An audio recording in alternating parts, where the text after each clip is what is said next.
Era agosto de 2015. A gente chegava em Angola quando os 15 presos políticos estavam há 2 meses em celas solitárias. Depois de conversar com familiares de alguns deles, nossa viagem tomou outro rumo. Olha, ele está atrás de nós. Por que um agente do serviço de inteligência usaria vermelho? Tá aí, tá vi. Tá vi agora. Demos a volta e a moto sumiu. Será que achou que já havia dado seu recado?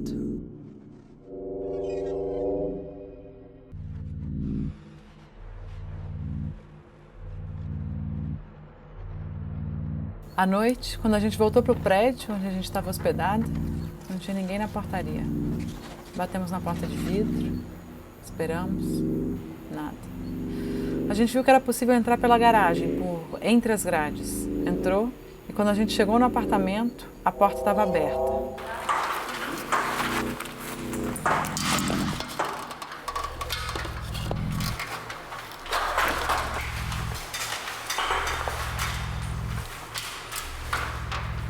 Desculpem, Araque, fazer voltar, mas enfim.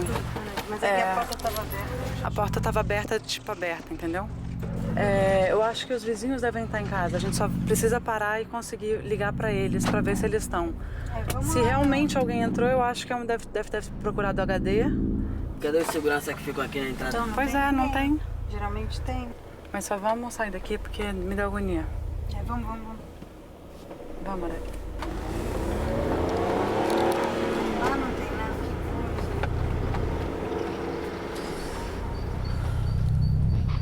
Falamos com os vizinhos e voltamos.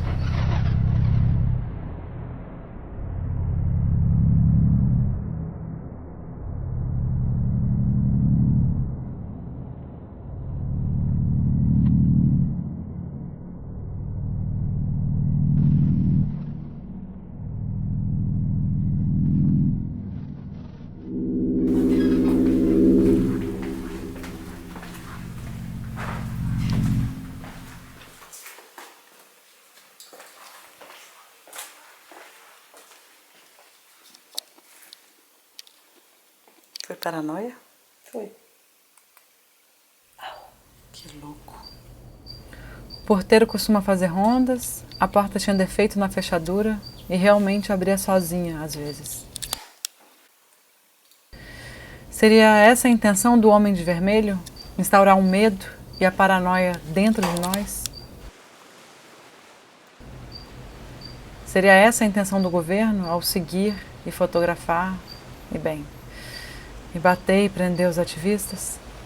Deixar sempre a dúvida de qual será o próximo passo, e um desânimo de se organizar para exigir mudanças.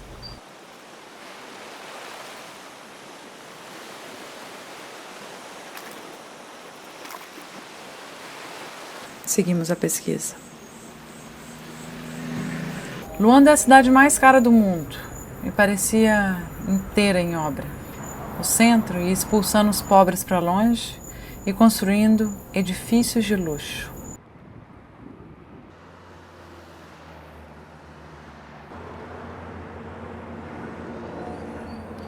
Parei nessa demolição, bem próximo à casa do presidente, aos novos prédios centrais. A vida seguia entre os escombros para as pessoas que moravam ali atrás, que buscavam água nas mangueiras que saíam dos poços, da casa dos seus vizinhos, dos seus antigos vizinhos, onde compravam água. A vida seguia para as pessoas que sabiam que logo mais teriam suas casas partidas e seguiriam do centro, onde estavam, para a periferia. Já estou aqui há 30 anos nesse bairro. Quando acaba de partir a casa e dá uma ficha e a chave a receber lá no Zango, também onde está nos meter outra vez. Não pode ficar triste porque é o caminho de todos nós aqui. Não sou o único, infelizmente, somos vários e é complicado. É só obedecer.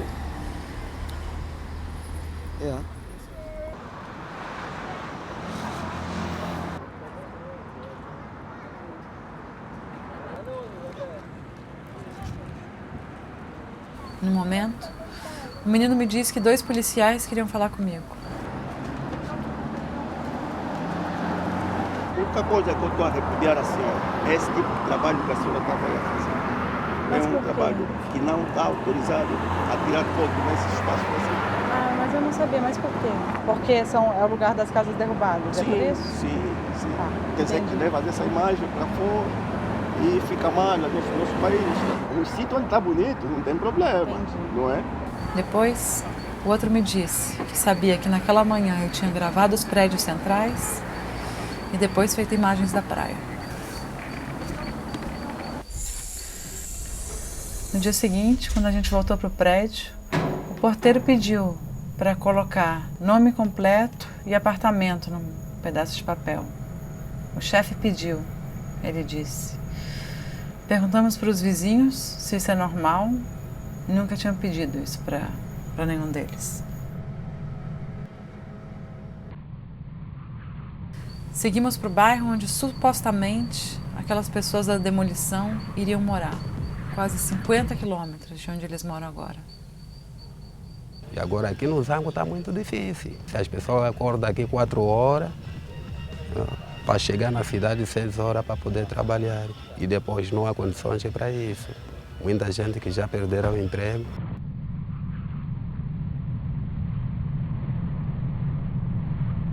O melhor que estamos a ver é a luz que as pessoas sempre têm. A água pode fazer 3 dias sem passar, mas no dia seguinte passa.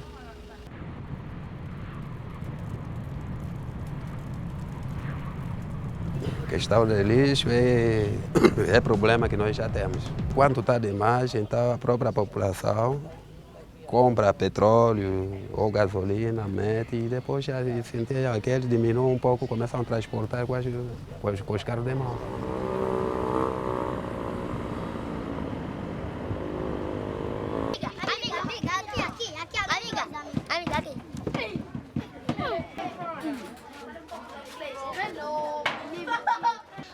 Hello, my name is Edmilson Caetano Manuel. I am Angolans. I live at Kamamba 2. Quando a casa de seu Fernando foi derrubada no Cambamba 2, ele deveria ter ganhado uma, lá no Zango 4. Diga. Para qual lado que era a outra casa do senhor? Estava nessa direção. Quem passa são umas três casas que meteram aqui, atrás de 3 casas, onde havia a minha casa. Depois de derrubarem 1, 2, 3, 4, 5, 6 vezes a casa dele e de seus vizinhos, construíram casas de luxo no terreno. Eles ocuparam, de forma provisória, uma área na frente. Bananeira, milho são aqueles que estão ali, couve, repolho, tudo isso. A partir de lá, mangueiras, tudo está ali. A partir de lá faz assim. E eles estão vindo assim. Quem eles? Eles quem? São os prédios. Enquanto as casas e os edifícios vêm cercando seus barracos de placa de zinco e a horta deles, eles continuam aguardando suas casas prometidas pelo governo há 10 anos. Quantos anos tem? Eu, 10. Você nasceu aqui ou você ainda estava na outra casa? Você Bom, sabe? Nasci aqui. Nascemos aqui. Nasceu aqui.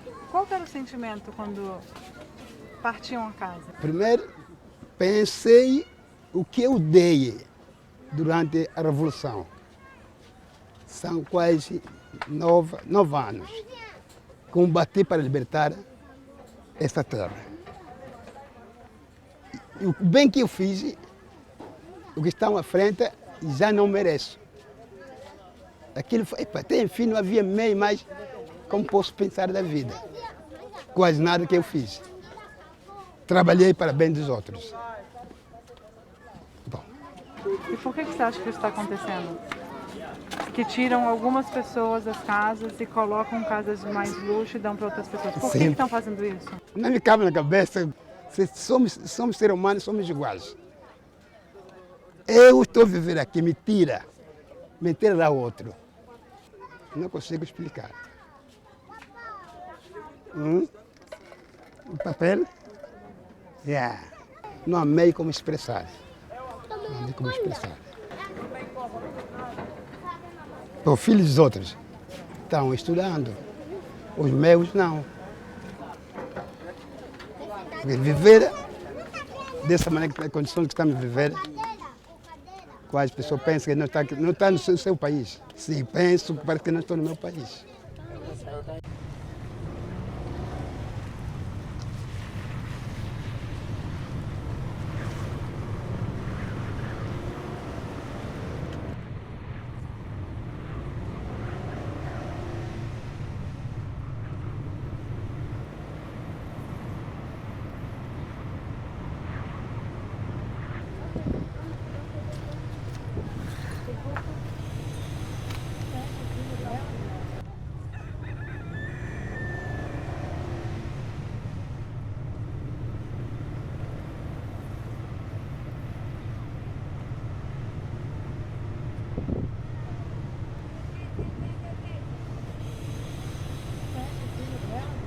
Desde que a gente chegou, toda a cidade estava com montanhas de lixo. O governo não pagava as empresas há 7 meses. Por isso, a maioria delas parou de trabalhar. No dia do aniversário de 73 anos do presidente, as ruas centrais amanheceram limpas. Como é que é? Eles bloqueiam para ninguém falar no aí celular. Passou dos carros das antenas, não é isso? Sim. Aqueles carros são os carros que bloqueiam a comunicação. Isso quer dizer que o presidente está aí. Era dia 28 de agosto de 2015. Obrigado. E o governo havia decretado ponto facultativo. Entrevistamos o embaixador do Brasil de manhã. Não tem resposta ainda. E a gente seguiu para o Largo 1º de Maio. Tinha muito policial e militar na rua.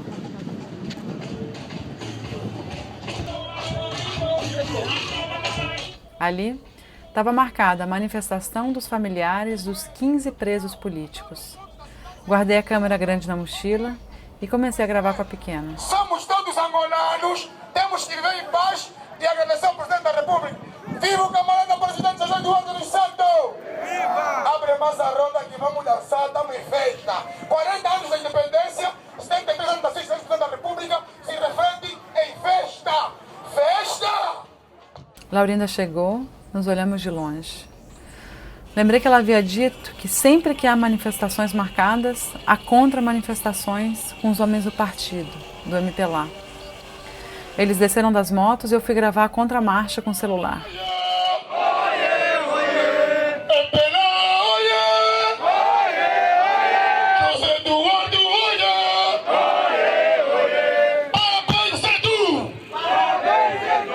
Viva o nosso líder!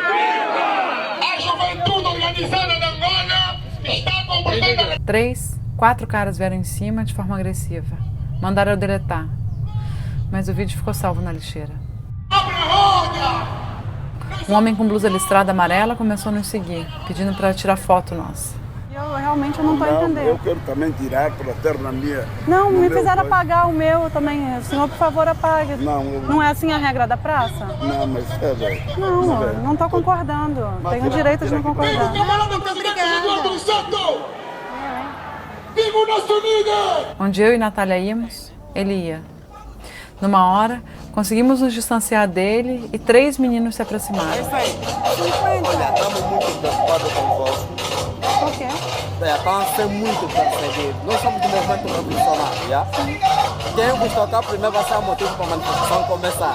Não entendi. Eu disse que quem vos tocar primeiro vai ser o motivo para a manifestação começar, já? Quem vos tocar? Quem tocar na gente? Não, Sinfo, Serviço de Inteligência. Já. Mais descrição, porque eles querem te receber no telefone. Então, procura. Material. Saímos ali, cruzamos a rua e sentamos num banco de madeira. Vimos um policial nos filmando com o celular, disfarçadamente.